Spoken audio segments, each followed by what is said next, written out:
Magandang araw at magandang gabi po sa mga nakakapanood sa gabi at sa lahat po ng naabot ng video nito. Welcome po dito sa AMBO Awipix Videos. Ngayon po may balita po tayo. Ito ay tungkol dito sa Pilipinas at sa Amerika. No?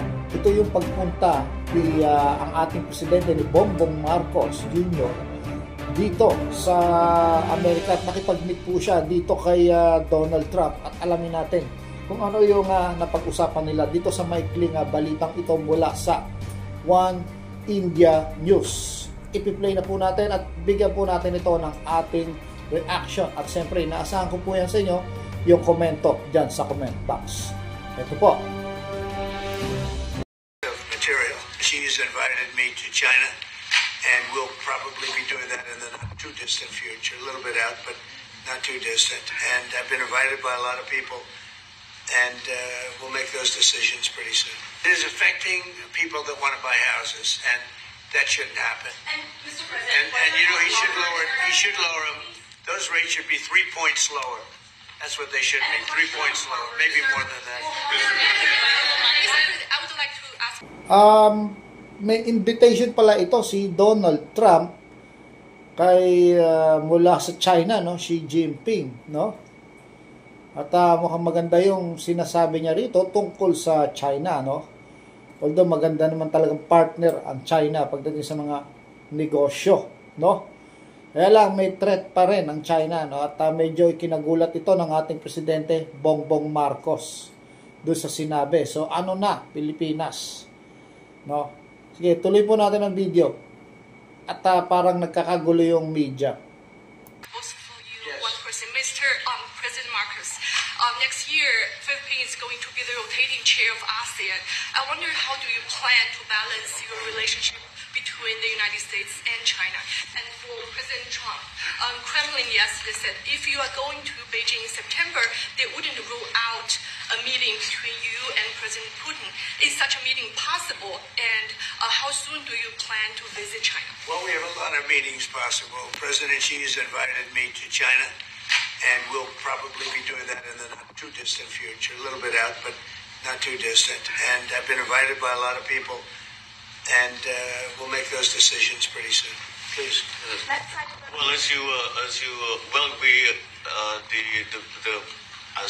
say, we are chairing ASEAN for 2026.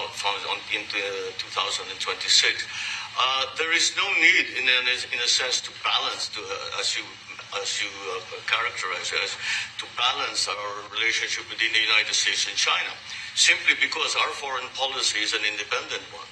And we are essentially concerned with the defense of our territory and the exercise of our sovereign rights. Now, whether we do this not alone, we need to do this with our partners. And again, our strongest partner has always been the United States. But of course, we are trying to form coalitions and multilateral relations so that those like-minded nations who share the same values as we do, who hew to international law, most specifically the UNCLOS, present that position very clearly to anyone who has intentions of unilaterally changing the world order, and that is how we are guided in that. And I don't mind if he gets along with China, because we're getting along with China very well. We have a very good relationship. In fact, the magnets, which is a little complex piece of material, but the magnets are coming out, very well. They're sending them in record numbers. We're getting along with China very well, and I don't mind if the president dealt with China. If that's meant, because I think he has to do what's right for his country. I've always said, make the Philippines great again. Do whatever you need to do, but you're dealing with China wouldn't bother me at all. Well, now it is something that we have to do in any case. Yeah, certainly. So, para may cambio dito yung presidente ng Amerika at parang may usapan sila ng China at kailangan gawin lang natin ang dapat natin gawin. So, ano na Pilipinas, no? Ano yung masasabi nyo sa sinabi ni Donald Trump na So although si Donald Trump ayaw niya rin ng gera, no? At tinanong naman dito kung ano yung sa side ni Marcos, at inexplain naman ni Marcos very well yung mga dapat natin gawin. Yun yung pagtuloy-tuloy ng depensa natin sa pamamagitan ng mga military exercises, deal with the US, at hindi lang sa US, yung multilateral, na ayon dun sa UNCLOS, no? Maganda naman yung sagot ng ating presidente doon. Pero parang idinidiin sa akin, no? Ang dating sa akin, parang idinidiin ng presidente ng Amerika na ayos sila ng China at may invitation pa nga siya mula sa China. Totoo naman, sinasabi ko nga kanina na pagdating sa negosyo, deal with, maayos naman ng China, no? Kaya lang, yung growing power nila, yun yung balance of power na kailangan makontrol, Dapat kasi may iisa lang na makapangyarihan. At kung yan ay dumalawa, ay magke-create ito ng isang paglalaban, At ito yung iniiwasan ng US, yung laro tungkol dito, ng US, kasi tayo lumalaro din tayo, ayaw rin natin ng gera. Minsan nagpapanig sa China, minsan pumapanig sa US. So itong si Donald Trump, tingin ko lumalaro din ito. Ayaw niya rin ng gera. May mga negosyo rin siguro siya malamang dyan sa China.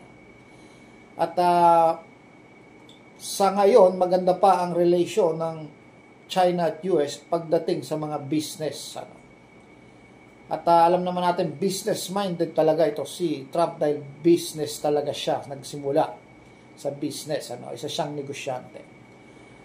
At wala pa namang hakbang na ginagawa ang China, although may mga banta. At ang China, maayos din makipaglaro. Magaling din. Pumapagitan siya sa mga gulo, pero parang lumilikha siya ng gulo. So, kayo po, ano po ang opinion nyo tungkol sa meeting na ito ng ating Presidente Bongbong Marcos Jr.? Ano po kaya ang kanyang kahihinatnan nung meeting na ito? Bakit siya pumunta doon? Ba't siya pinatawag? Tungkol ba ito? May hidden agenda ba sila? Or para ipahayag na